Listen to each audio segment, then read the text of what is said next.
Hello everyone, I'm Fozzie or Cam, and I'm here as always with my co-host Will. How you doing today, Will?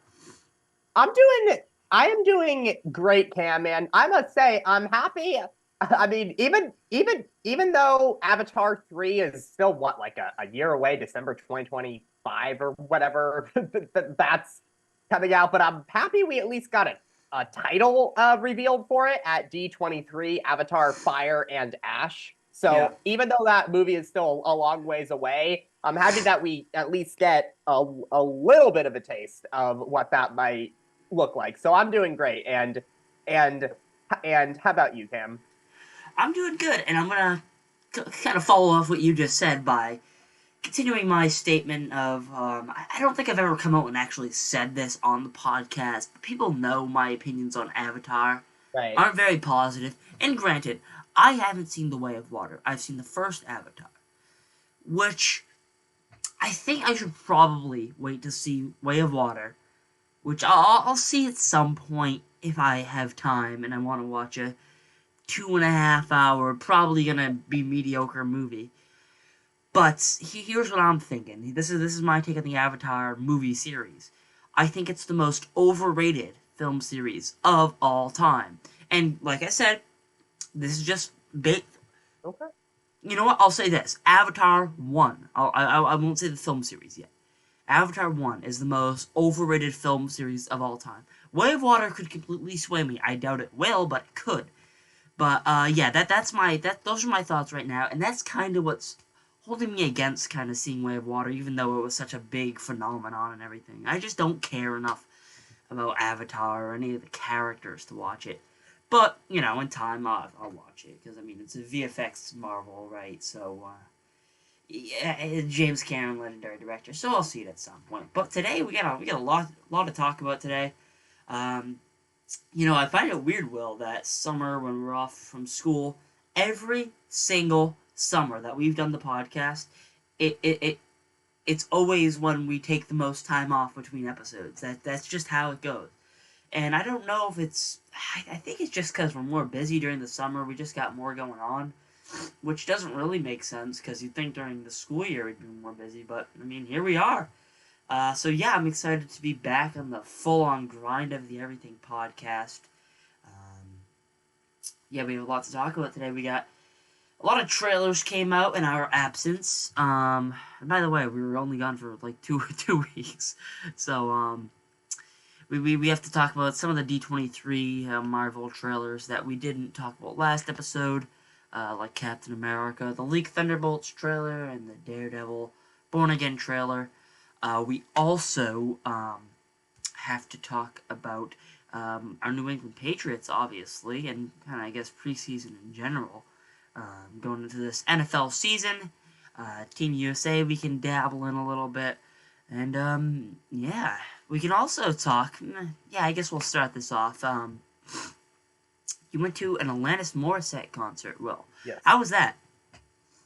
That was awesome. So it was my mom who got me into her because she's one of my mom's um favorite artists, and I was so she was the one who introduced me to her, and I was happy to Awesome. come along and see what one of her shows were like. I thought her show was great. I thought she absolutely brought the house down. She had an acoustic set Oh, uh wow.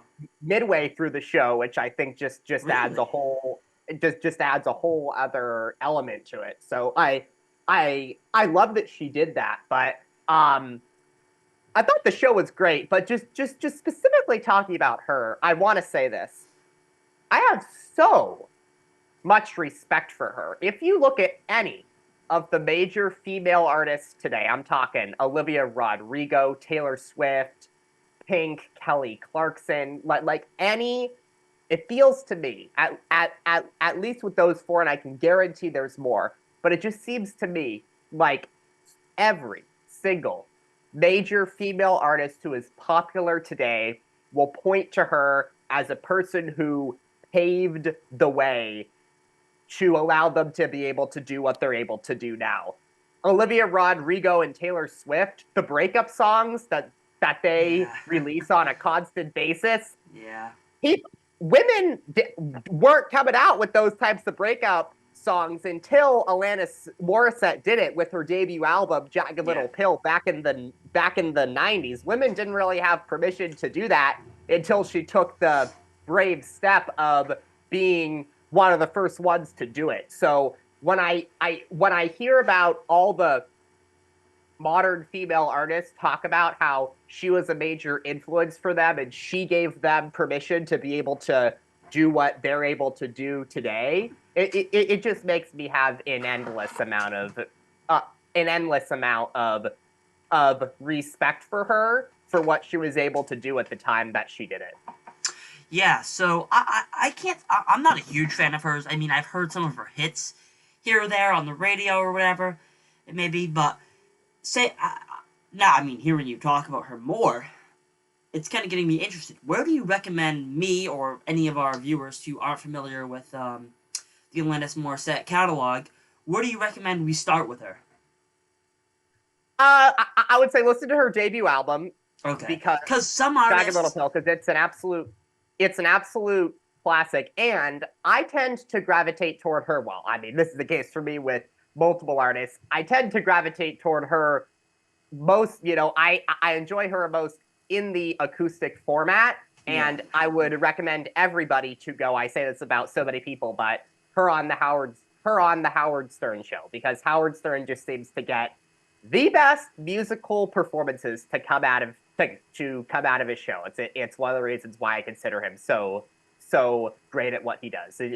Just for whatever reason, all of the best musical performances seem to come out of his show. yeah. So you love acoustic performances. I We've heard do. that on the podcast. But before that, I just wanted to mention that the main reason, because traditionally, if you were talking about a movie series, a book series, you'd obviously start with the first book, first movie, first episode, whatever it may be. Right. But in an artist's discography, you don't always want to start with the first album because Right. it's I mean sometimes not good. Like people might get mad at me here, but Tyler the Creator back there, I have him on my wall. His first album, uh, Goblin, not Goblin, Bastard. It was a terrible album, I thought, and it's a ridiculously immature album. And then he creates an album like that, Flower Boy. And they're completely different things. And I think as an artist goes on, they change a lot. And if you want to get into an artist, I think it's not always the best idea to start with their debut project because it's not always, up to the quality of their later stuff. But that's just me, and I think that's something interesting that that music doesn't have in common with all other formats, you know. But yeah, I'm glad you enjoyed the concert, and so acoustic performances. Well, what other? You've mentioned a few before on the podcast. You've watched Taylor Swift's live acoustic performances. Bruce's obviously has some legendary acoustic performances. But what are some of your favorite acoustic performances other than the ones I mentioned? Oh, I would say who I've gravitated toward most, and I can again thank Howard Stern for some of this because again, so many of my favorites are on his show. But Lady Gaga, when I watched her perform solo piano, I was just like, oh my goodness, this is a side of Lady Gaga I had absolutely no idea existed. And I feel like when I listen to her songs on the radio, I feel like it doesn't always do justice to the absolutely incredible voice that she has. I think she's just an absolutely magnificent singer. In some of her solo piano performances, I think are just spectacular. And you mentioned Taylor Swift. I obviously enjoy her in the acoustic format. And then Ed Sheeran would be one final Really? person. I've watched some, including on the Howard Stern show, him in the acoustic format, and I think he thrives there. I think that's, from what I've seen, where he thrives the most, in my opinion. Wow. So I'm not a huge fan of Ed Sheeran, but that's really interesting to hear. But yeah, that's awesome. And Yeah, so I recently went to a concert as well. Oh, great. I think it was probably one of, if not the most ridiculous concert of my life. Um, Ken Carson. He's an artist I've been listening to for a little bit. Um, he makes rap, and went in thinking it was gonna be a fun show. The show was fun. The show was fun. I mean, it was it was you know, you could kind of compare it to a metal show type, like a heavy metal concert. That's what I compare it to the most, because it has the loud bass speakers and everything like that. So I mean, if you had to compare it to anything, I'd compare it to metal. Um, I don't think that's the genre of hip hop or the genre in general I most listen to. But I mean, I listened to his catalog enough to go and have a super fun time at this concert. And his performance was good, fun. You know, yeah, he had fun on stage. The show wasn't very long. It was like an hour and a half, which I thought was kind of disappointing, to be honest. And then we waited outside for him until about 1 in the morning, and he comes out. Someone, I think there are only a few people waiting. Someone taps him on the shoulder. He says, "Don't touch me, I'll punch you." When he walks out, because we're going to try to meet him, and he was walking to his tour bus, a few people out there trying to meet him, someone taps him on the shoulder. He says, "Don't touch me, I'll punch you." Keeps walking, slaps someone's phone out of their hand, and then gets on their bus and leaves. When I tell you, I was so mad that I had so much fun at that concert. That basically that heavily tarnished my enjoyment of that concert. What a horrible person! And he said in interviews he knows how much his fans love him. I mean, what is that? What is that, Ken Carson? You're really gonna go outside at 1 a.m. and see your big fans that have been waiting for you for 2 hours, by the way, until 1 a.m. And you come out, you threaten someone, you slap someone's phone out of their hand, and leave. In my opinion, that's not probably not the best way to treat your fans. That's just me. And tomorrow, I'll be going to a concert. Childish Gambino is his name. Uh, I don't know if I have a poster of him back here. I usually do. It might have fallen down. But he's an artist I've been listening to for years now, and he released his most recent album, which I kind of covered on one of the shorts we've posted, and I covered the lead single from that album.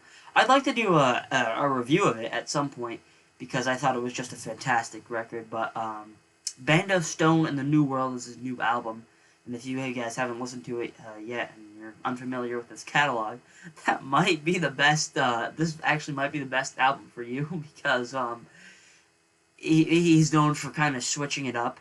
And if you're not familiar with Childish Gambino, let me give you a quick refresher here. Will, I know you'll be familiar with him because Donald Glover is Yeah. an actor, a stand-up comedian, a writer. He has his own show called Lando Calrissian, and Solo, a Star Wars story. Um, been in a bunch of other projects. Yeah, a show I like called Community. It was a super popular sitcom type show. Um, I really like it, so I like him from there too. I like his stand-up, and most of all, I like his music.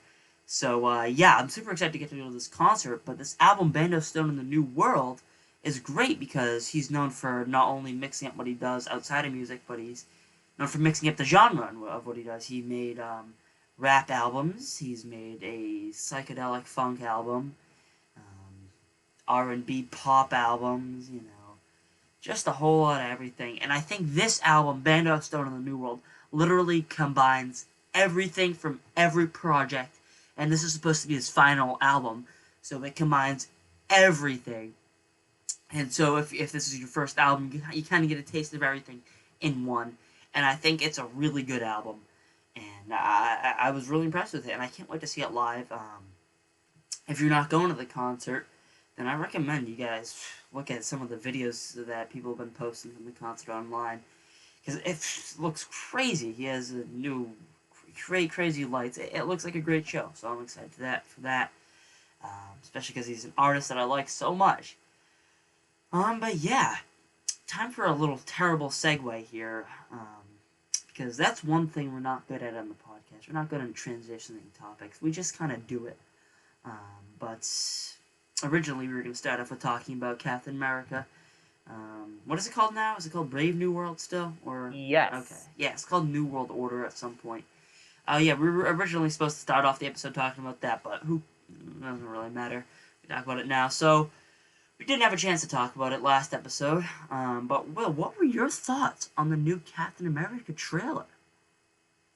I thought it was excellent. I liked it a lot. Now, I would like to say that I do find it a little bit freaky that we have Harrison Ford's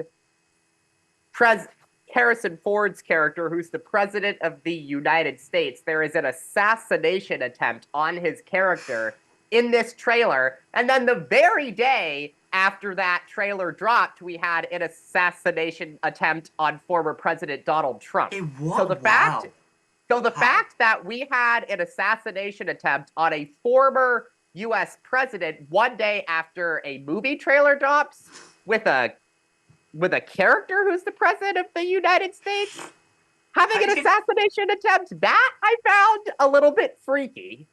That being said, specifically focusing on the trailer's quality, I liked it a lot.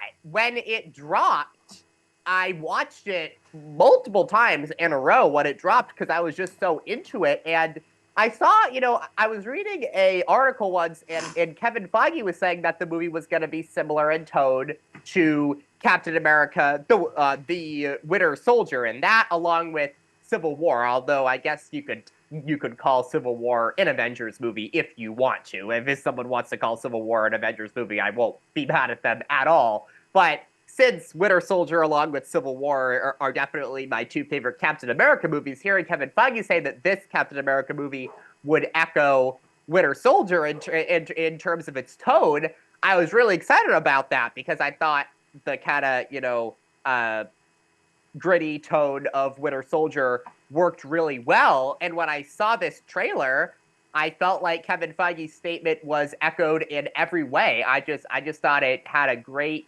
kind of tough, gritty feel to it, just like the Winter Soldier. And not that it's not going to be a superhero movie, because that's what Marvel movies are, but it almost felt like more of a political movie to me. It felt like politics were going to be a big theme in this, more so than other Marvel movies that we've got, and that I think is a really exciting concept. So, I hope it lives up to the hype, because I have seen trailers for Ant-Man and the Wasp, Quantumania, and Thor: Love and Thunder that I thought have been some of the best trailers Marvel has ever come out with, and those movies don't live up to my hype. So I'm done getting sucked into false excitement that doesn't end up coming true. That being said, I thought this was an excellent trailer. I thought it looked really, really promising. Yeah, I'm super excited for this movie. I mean, I think you're right when you said it looks like more like a political thriller action type of movie. And I think Winter Soldier, you can reference back to when we did our Marvel tier list, but I think Winter Soldier is one of the best Marvel movies and the best Captain America movie. And that's saying something, because technically Civil War is a Captain America movie, and that's crazy. So, yeah, if this is going to be anything like Winter Soldier, then it has my attention. It gets me excited. All the characters and it look fantastic. I find it weird that Bucky isn't at all in the movie, especially after the show. I get he's going to be in Thunderbolts, but I mean, what was the point of having them be together in the show? They weren't going to put him in the movie, because I felt like this is kind of the grand finale to the finale to Falcon and Winter Soldier. It was supposed to be like that, but I don't know. Maybe that was just me having weird expectations. But yeah, I think this looks great. We didn't see a whole lot of action scenes, but the stuff we did see looks fantastic. I'm a huge fan of Giancarlo Esposito, so I was glad to see him getting stuff done in this movie. I think he's a great actor, so I can't wait to see him in this movie. And Red Hulk, whew, wow, I was impressed. We saw more footage of Red Hulk, obviously, at D23. which was awesome to see. Super excited for that. Harrison Ford um, playing General Ross, or President Ross now, will be interesting to see if he is able to match William Hurt's iconic performance for sure.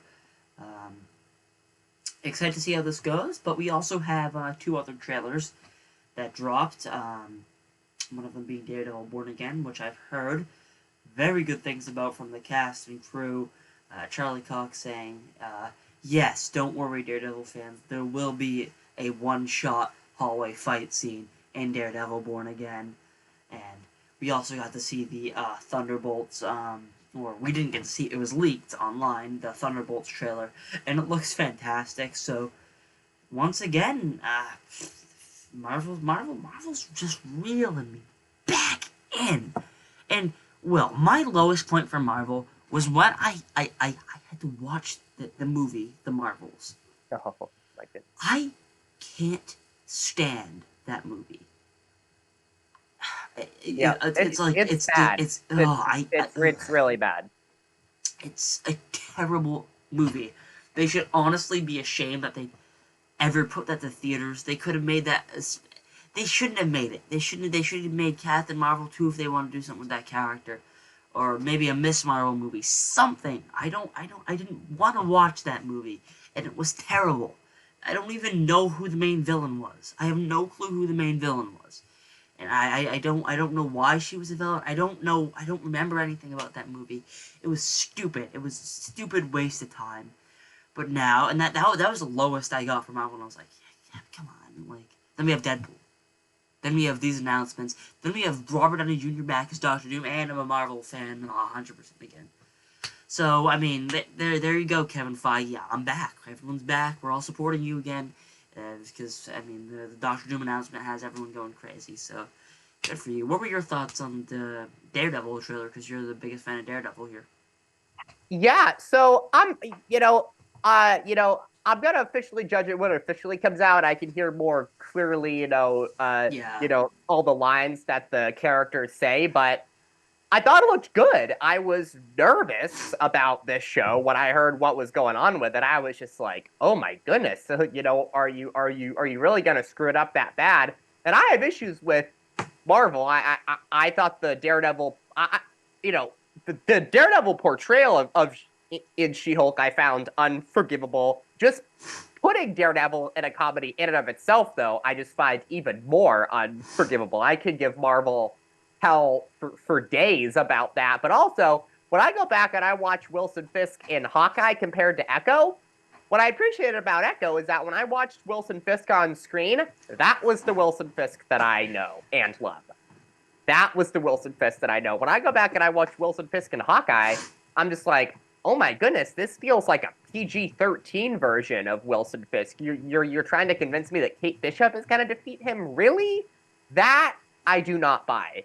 That being said, when I saw this trailer for Daredevil Born Again, I was like, okay, that feels like the dark, gritty tone of Daredevil that I know and love. I hope that they're going to do enough referencing to the events from the original show. The fact that they're recasting Wilson Fisk's wife, Vanessa, I don't know if they have good reasons behind it, but that I found quite suspicious. That being said, I thought the trailer looked good because I thought it felt more like the dark, gritty Daredevil that I know and love. So, it's not, we'll see what happens, but I like what I see so far. It seems like they hopefully corrected course on this before it was too late. How do you feel about Wilson Fisk not being the main villain in this one?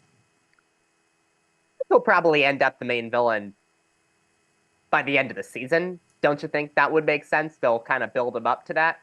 I don't know. They said he was going to work together with Daredevil to defeat the main villain. Well, let me say this.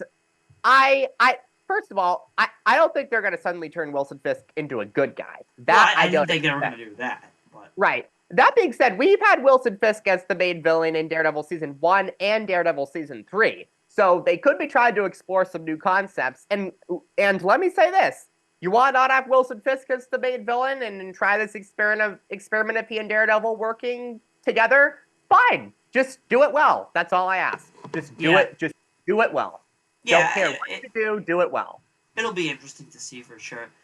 And I can't wait to start binging Daredevil. That's number one on my excitement list right now for shows to watch. Because I think I kind of have it scheduled out. Do we give a release date for Daredevil right now? Yeah, March of next year. I think March 1st, 2025. Okay. Alright, that's good. So that lines up with what I was And by going the to way, do. this is what I love about Daredevil. Season 3 is my favorite season. I love seasons 1 and 2, and yet I think they take it to another level in season 3. So it is like it's already a great show, and I feel like they saved their best for last. And also, the Defenders, which Daredevil is in, which takes place in between seasons 2 and 3, I think it takes a couple episodes to get going as they set everything up. That being said, I think that show gets really good too, and I would recommend watching it or at least reading about what happens in it because where Daredevil is at the start of season 3 of that show is directly based off of what happens in the finale of the Defenders What, show. do I have to watch Luke Cage, Jessica Jones? No, you don't have to watch any of that. You can watch the Defenders and get enjoyment out of them, even if you haven't seen them before. I did, at Okay. least. Alright, good. Alright, that's good to know because I mean the only one I'm interested in watching Punisher, and that's it. That's the only one I'm mildly interested in. But yeah, so here's my plan. Only Murders in the Building, a show I like a lot, starts back up August 27th. I'm gonna watch that once those 8 episodes are after I finish watching that show. Boom, Daredevil binge 1 through 3. Boom, and Defenders 1, 2, Defenders 3. That it's picking up right after I finish Only Murders in the Building. So yeah, I have it planned out. I'm super excited to watch this show because I mean it's held in such high regard by the Marvel fandom. I mean I have to watch it, right? So yeah, I'm super excited to watch it. Um, but yeah, we have a lot more to cover right now. So now I was thinking because we're both Patriots fans, Will. Who do you think will start Week 1 for the New England Patriots? I just have to go for. I have to say, just start Drake May, please. I don't want to see us lose with Jacoby Brissett. I don't want to see us lose. I mean, Joe Milton. I don't even know if he's as good as Brissett. But I mean, maybe Joe Milton. Cut Zappy. We don't need him. Keep Brissett just in case. But just start Drake May. He's our best hope right now. Well, I'm sorry. I just had to get that out of the way. Well, who do you think is going to start Week 1 for the Patriots? Yeah, yeah. You know even more about them than me because you're more on the scene locally. But from everything I've read about, Drake May has been impressive in preseason play for the Patriots so far, and I would say. It's not like you're going to win the Super Bowl this season, so why not just put him out there and let him I make think his so. mistakes in his rookie season? Let him, go through his bumps and bruises. Learn. You can really only truly get better by playing and making mistakes. So I would say, why not start Drake May? It really can't hurt. I don't think they're winning the Super Bowl this season. Heck, I don't think that'll happen for quite some time. This is not the dynasty Patriots that dominated the NFL for 2 decades. So I would say that unless you have another quarterback who's playing significantly better than him, I would say totally start Drake Me. I don't think it'll hurt you in any way. Yeah. And Ted, were you able to watch any of the preseason games? I haven't yet, but I'll definitely start following along with them more.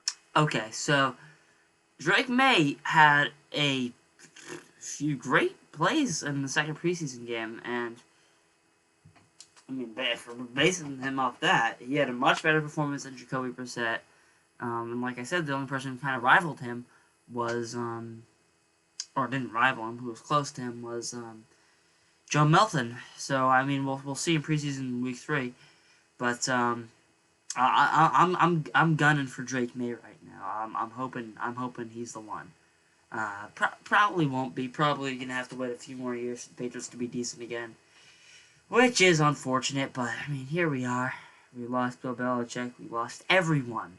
At least we have one of the better running backs in the league, Ramondre Stevenson, and that's kind of all we got right now. So I also want to briefly mention Team USA, Jason Tatum, 0 minutes. Unbelievable. Unbelievable. Unbelievable. Wow, what a great job, Jason. I'm glad I got to see you play. That was so fun to watch Jason Tatum play in the.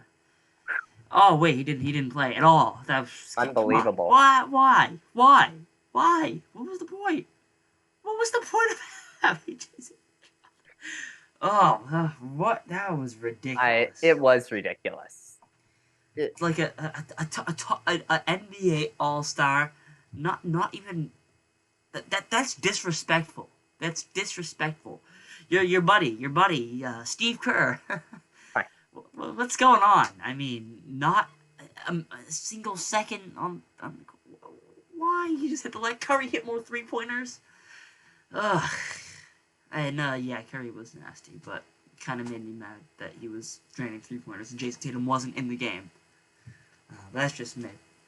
And I think Curry had a much better performance, especially in that final game, than LeBron did. I mean, I know my father was just constantly rooting against LeBron James for no reason. I like LeBron. I mean, he kind of annoys me sometimes, but I mean, he's LeBron James. But I do think Steph Curry is the obvious highlight, especially of that last game for the Team USA team. But what were your thoughts on this whole Team USA run? And Jason Tatum not getting any minutes. Boy, I have so many things that I could say. I'm going to save Tatum for last because I think that should be the biggest talking point, and deservedly so. But I'm going to get a few things out of the way first. Is Kevin Durant is Kevin Durant an amazing player to watch? Absolutely. Is he in the league of LeBron James and Steph Curry? Absolutely not. Just because he's a dominant Olympic player does not change the fact that he joined the Warriors after he blew a 3-1 lead against them in the Western Conference Finals, has not won a title without them. I'm sorry, this is the LeBron-Steph era. This is not the LeBron-Steph KD era. He has a lot of work to do to get to where they're at. And him being a dominant Olympic player for me does not change his NBA legacy in any way. Is he amazing? Yes. But does he have work to do to get to the LeBron-Steph level? Absolutely, in my opinion. 2, LeBron James. What he's doing at this age, I cannot believe. Yeah. When he drives to the basket, it's become my favorite move to watch. He can have 3 players guarding him, and he just muscles his way through to score. He's like a beast down there. Unbelievable. That's number 2. Number 3, Steph Curry.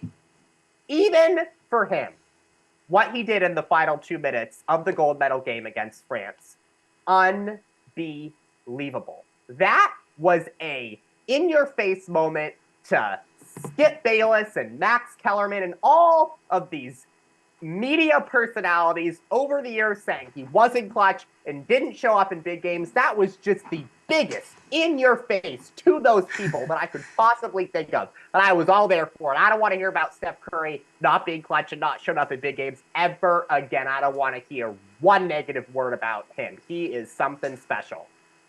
That being said, though, even though I would like to make that the biggest talking point, I can't. Because somebody that I love, Steve Kerr, decided to do something I could not defend in any way. It would be one thing to bench Jason Tatum when he had not. I mean, I probably still would have had issues with it then.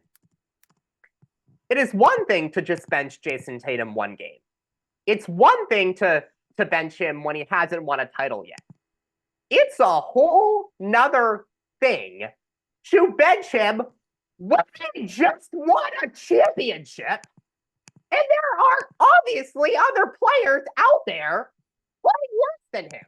I don't know who's talking about the moment being too big for Anthony Edwards. Why was Jason Tatum on the bench and he wasn't? He just won a title. Anthony Edwards hasn't won a title yet. Derek White are great players. Should be getting play over Jason Tatum. It's ridiculous. What the NP is one thing. Two, it's for a guy who just won a title to score only after the team that won gold in 2021. I love you, Steve Kerr.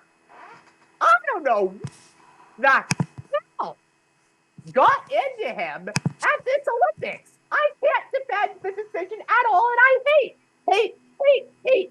that I have to critique him in this way because I love Steve Kerr and I think he's the most likable person and a great coach. But what he did to Jason Tatum is baffling to me. Steve Kerr is the last person I would expect to do something like that, and yet he did. It's just the most baffling thing. 2 DNPs for a guy who just won an NBA championship is ridiculous, and it's embarrassing for Jason Tatum. You put Jason Tatum in a spot that he did not deserve. It was shameful, and I never want to see it happen again. I'm with you. I mean, I'm a Boston Celtics fan. I agree with you all the way. And I mean, I'm not a Steve Kerr fan by any means. I mean, I respect the guy, obviously. He's coached some pretty nasty teams, but I don't know what was going through his head when he didn't start Jason Tatum. Just ridiculous stuff there. But happy Team USA clutched up the victory there. Well, not clutched up. We knew they were going to get the victory, and I'm glad they did. But that about wraps up this episode of the Everything Podcast, guys. Thank you all so much for watching this episode. The screen just went black there, but don't worry about it. Thank you all so much for watching this episode. Will, thanks for joining me as always. And yeah, we'll see you in the next episode.